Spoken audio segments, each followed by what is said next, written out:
नमस्कार दोस्तों, मैं हूं आपका दोस्त एस्ट्रोलॉजर विजयकांत मिश्रा। सभी का बहुत बहुत स्वागत है आपके अपने चैनल एस्ट्रोलॉजी प्रेडिक्शन करने में। आशा करता हूं कि हमारे सभी दर्शक स्वस्थ होंगे, सभी पर भगवान भोलेनाथ की कृपा बनी रहेगी। आइए हम वीडियो को प्रारंभ करते हैं। आज का विषय है राहु यदि जन्म कुंडली में अपने अंतर्दशा में, महादशा में, प्रत्यंतर दशा में, सूक्ष्म दशा में या 4, 8, 12 में बैठ करके राहु आपको प्रताड़ित कर रहा है, राहु आपको दुख दे रहा है, राहु आपका साथ नहीं दे रहा है, तो उसको प्रसन्न करने के लिए हमें उपाय क्या करना है, इस विषय पर हम आज चर्चा करेंगे। तो आइए चर्चा हम बिना देरी किए हुए प्रारंभ कर लेते हैं।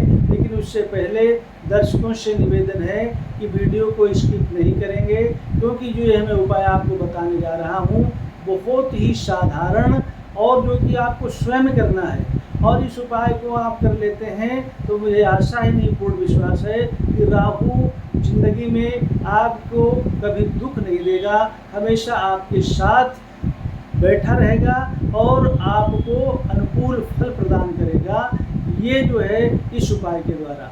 तो आइए सभी दर्शक इस उपाय को हमारे ध्यानपूर्वक सुने।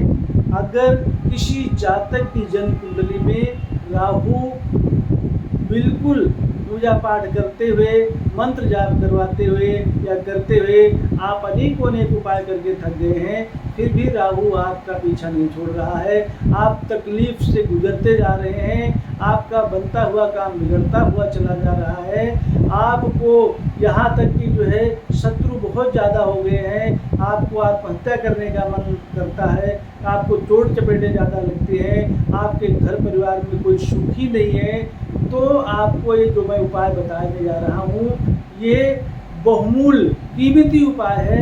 आप ध्यानपूर्वक इस उपाय को सुनें और इस उपाय को अवश्य करें। तो दर्शकों, जातकों, अगर किसी की जन्म कुंडली में राहु अनायास आपको जो है तंग कर रहा है, आपने बहुत उपाय कर लिए फिर भी राहु आपका साथ नहीं दे रहा, तो आपको करना क्या है, एक उपाय मैं बताने जा रहा हूँ, ध्यानपूर्वक सुने। वह उपाय है आपको जो है केवल इसमें ज़्यादा पैसे का खर्च भी नहीं है, आपको ज़्यादा से ज़्यादा 10 रुपये या 15 रुपये का आपको कोयला खरीदना है। आपको क्या करना है, आपको कोयला खरीदना है, और वो कोयला खरीद करके अब उसका करना क्या है उसके बारे में मैं आपको बता देता हूँ कि आपको जब कोयला खरीदेंगे तो उसमें जो है आपको 7 कोयले की पीस निकाल लेना है, 7 कोयले की पीस निकालना है, और छोटे छोटे टुकड़ों में कोयला कर लीजिए। याद रखें, पत्थर वाला कोयला नहीं होना चाहिए, लकड़ी वाला कोयला होना चाहिए, इस चीज़ को अवश्य ध्यान में रखें। तो अब जो है 7 पीस उसमें से कोयला का आप निकालेंगे, और एक छोटी सी पुतली काले कपड़े की बनाएंगे, काला कपड़ा लेंगे, उस पोटली में वो 7 जो पीस आपने लिया है उसको उसमें रख देंगे, और उसी में थोड़ा सा आपको क्या करना है, थोड़ी सी लोबान डाल देना है।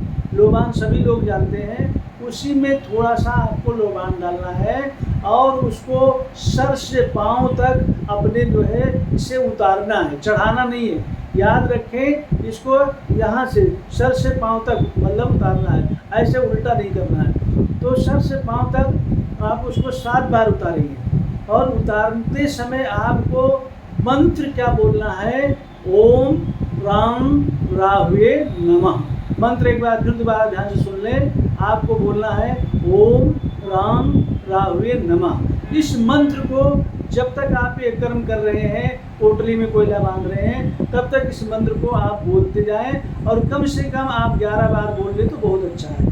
अब आपने यह कर्म कर लिया, 11 बार मंत्र को बोल लिया, और बोलने के बाद करना इसको किस समय है, ये है रात्रि के 10 बजे के आसपास करना है। समय का ध्यान रखें, रात्रि के 10 बजे ये कार्यक्रम आपको करना है, जो उपाय बता रहा हूँ। अब ये सब जो है आपने कर लिया, समय आपका रात्रि का 10 बजे का होना चाहिए। चुपचाप बिना किसी से बात किए हुए आप जो है घर से निकल जाएं और जहाँ पर नाली होती है ना, जो गंदी नालियाँ होती हैं, उस गंदी नाली में आप जो है दक्षिणाभिमुख होकर के, अगर दक्षिण को तरफ मुँह करके और जो है उस पोटली को वहीं पर चुपचाप रख दें और रख करके और बिना किसी से बात किए हुए, याद रखें इस क्रियाक्रम को करते हुए, इस कार्य को करते हुए आपको कोई आवाज़ भी दे सकता है पीछे से, आपको बात नहीं करना है ना। उस नाली में उस पोटली को चुपचाप रख के और पुनः अपने घर आएँ। घर आने से पहले अगर घर के बाहर आपके नल लगा हुआ है तो अपने आप को जल से छिड़क लें, पवित्र कर लें, अन्यथा घर से एक लोटा जल मंगा करके हाथ पैर धो करके जल छिड़क करके अपनी दिनचर्या में लग जाए। आप देखेंगे करना इसको कितनी बार है, कम से कम 18 बुधवार आपको ये कार्य करना है।